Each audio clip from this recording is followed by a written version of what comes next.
Hey guys, I hope this message is finding you safe and sound.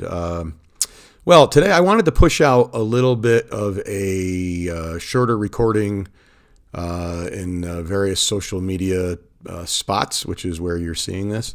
Just to let you know a couple things. One, we've now put out our second podcast at human being -2 wellbeing. And if you haven't had a chance to see that yet, I would urge you to check it out.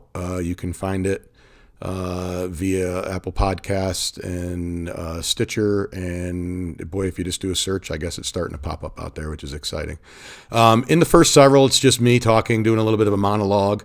But subsequent, for instance, we're working on a group of things we'll be recording with one of the top minds that studies the microbiome. And we're going to be talking a lot about the gut-brain connection. We're going to be talking a lot about, what we're going to be talking about is the aging of a fictitious young lady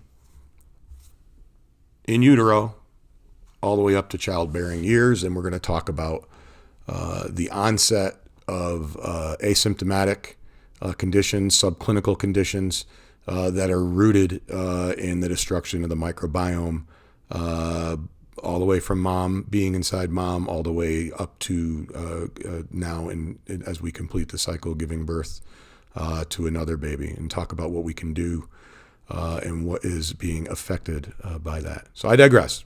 Let's get back to this. We wanted to talk about the second podcast topic. You know, the way that we work with people at the Human Being to Wellbeing companies.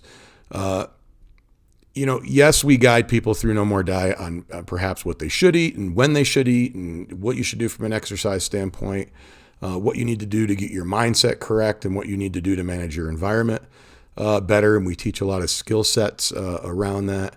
But one of the biggest things that we actually do kind of flies right in the face of what anyone that's gone through any sort of detrimental behavior that's been affecting their health and well-being negatively. So this could be chewing tobacco, could be smoking cigarettes, smoking cigars, drinking too much, not exercising enough, not eating properly. You get the drift. So it's all those behaviors that would have a negative impact that your doctor's probably told you a million times that you really should be doing something. And then when you go back to him 6 months later, he asks you what you did and you say you started and you stopped. Not picking on you, just a fact. So what do? Is we know it's not willpower. We know it's not poor genes. We know it's just not that you don't have a desire to or wish that you were healthier. What we know is that people just don't know how to make transformative change and affect behaviors that they might have been doing for 30, 40, maybe even 50 years for some people. So we teach something that's very close to the coaching model, which when people ask me about the coaching model, I just say this. Let's break it down to two things. One is it's creating friction against bad habits. So, let's take Oreos, double stuffed Oreos. A lot of people that I know that are even vegan or plant-based like I am, I've heard them say, they're vegan. And to be honest, I've never even checked. I'm guessing that they are. If they are, they're probably not gluten-free. I don't know. I haven't eaten an Oreo in a long time. Let's talk about friction. Friction would be you don't go in the grocery store and buy them. Friction would be if you have a hard time walking down the cookie aisle because you have your kids in tow, you don't go down that aisle. Or it would be you don't bring your kids. The best instance of friction in that case would be not buying them. If you have to buy them because you just feel you might need one every once in a while, then maybe the next best thing would be putting on a very high shelf that you need to grab a step stool to get up onto. Or if that doesn't work, I don't know, put them in a safe. Maybe a safe that only your partner knows the combination to. You get my drift.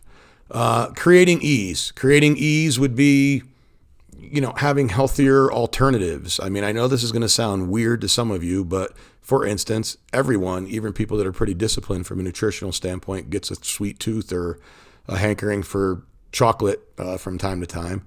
And yes, my wife, I know this is going to sound gross to some of you people that have never heard of this. We actually have a cacao, very dark chocolate tasting pudding. And yes, it's made from avocados. I said it, you might be freaking out right now, but go to our Pinterest pages and check out our stuff there. We've got a ton of recipes. And the idea is, even if you go plant-based and vegan, you got to be careful with sugar, and you got to put in things that still taste delicious. So what I'm getting at is that's a way of creating ease. Hell, you could make some hummus. I mean, whatever works. If you feel that you still have that behavior, we'd rather have you not binging or eating anything, honestly, for that matter. The other side of it is we pretty loosely follow Dr. James and Janice Prochaska's most recently updated in their book, Changing to Thrive, what's called the TTM model, or the Trans Theoretical Behavioral Model of behavior change. It was first written about some 30 years ago in Dr. Prochaska's work, Changing for Good. And I had something funny happen to me. I was at a lecture with the American Academy of Anti-Aging and Metabolic Medicine's head of education, Dr. Pam Smith. And I don't know, there were maybe 300 physicians and healthcare practitioners in the room. And she asked if anybody was utilizing this model or had even heard of it. And only a handful of hands went up. Mine was luckily one of them, because what happened next got a little scary. She came down off the dais and kind of gave everybody a little bit of a talking to. So I at least was glad I had my hand up and didn't get kind of singled out. But the fact is, from an allopathic standpoint, the physicians got so much on their plate when they're going through medical school. We know it's somewhat lacking in their nutritional education, and we also know in the behavioral medicine side of things that there's just not enough education given. And look, right along with patients, clinicians have become dejected and demoralized, because when they've asked patients to make changes and stick to even just taking meds and be compliant from a medication standpoint, oftentimes 6 months out, whatever it was they asked them to try or do or not stop or start, they get the same answer again. Well, I tried it for a while. So look, it's not your fault. It's not the physician's fault that he or she is not armed with the tools to help you. So what we do is, around a lot of stuff that we do, is we teach a model that we've designed that incorporates this coaching model along with TTM. And first and foremost, it helps you assess where you are. You see, most of the programs that you've probably tried, failed, got dejected, and been upset with yourself about, which you shouldn't be, are aimed at what are called the action stages of change. And that's only the wrong way to do it, because, well, it's the fourth stage in changing. Prior to that, you should be in pre-contemplation, which means you're not looking to do anything for at least more than 6 months out. Then you get into contemplation. You're thinking of doing something within the next 6 months. Then you get in the preparation phase, and you're going to do it within the next 30 days. And then all of a sudden you land on the action phase. The problem why I think a lot of people fail is, one, they don't possess this skill set of how to change. And two is you're just set up for failure when you jump right in at the action phase and you haven't completed the work. I can't go into it all today, but what I'm here to tell you to do today is check out our podcast. It's Human Being -to-Wellbeing. If you're looking at this in a social media spot where there's a link tree, we've got link tree links up to our podcast as well as some of our other programs. We incorporate this in everything we do. And what we know is that a majority of us in this country, and really as some of the standard American habits have spread to the rest of the world, are permanently stuck in this pre-contemplation phase. We're looking for perfection. We're looking for that perfect solution that's going to be, even though we know it shouldn't be, it's going to be a magic bullet. And it's going to finally help us to stop smoking or chewing tobacco or eating properly or finally exercising. And here's the simple fact, folks.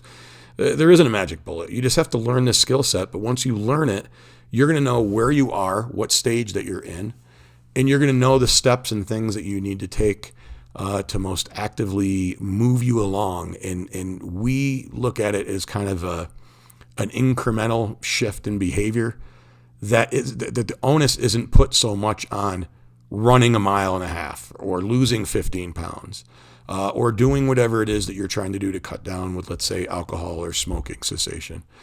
For us, the victories are incremental that we experience each day. For us, if we fall back down, we can point back to what stage you're at and give kudos to moving through the stages.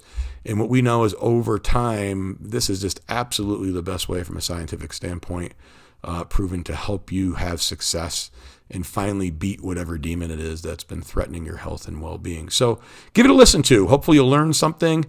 Subscribe, like, follow, tell your friends, share it, whatever it is that you could do to help spread the word. We are looking to create a movement here where we heal 1 million families, and I would love for you to be a part of it. Go out and make this day a great day, because it's the only day that we know we have for sure.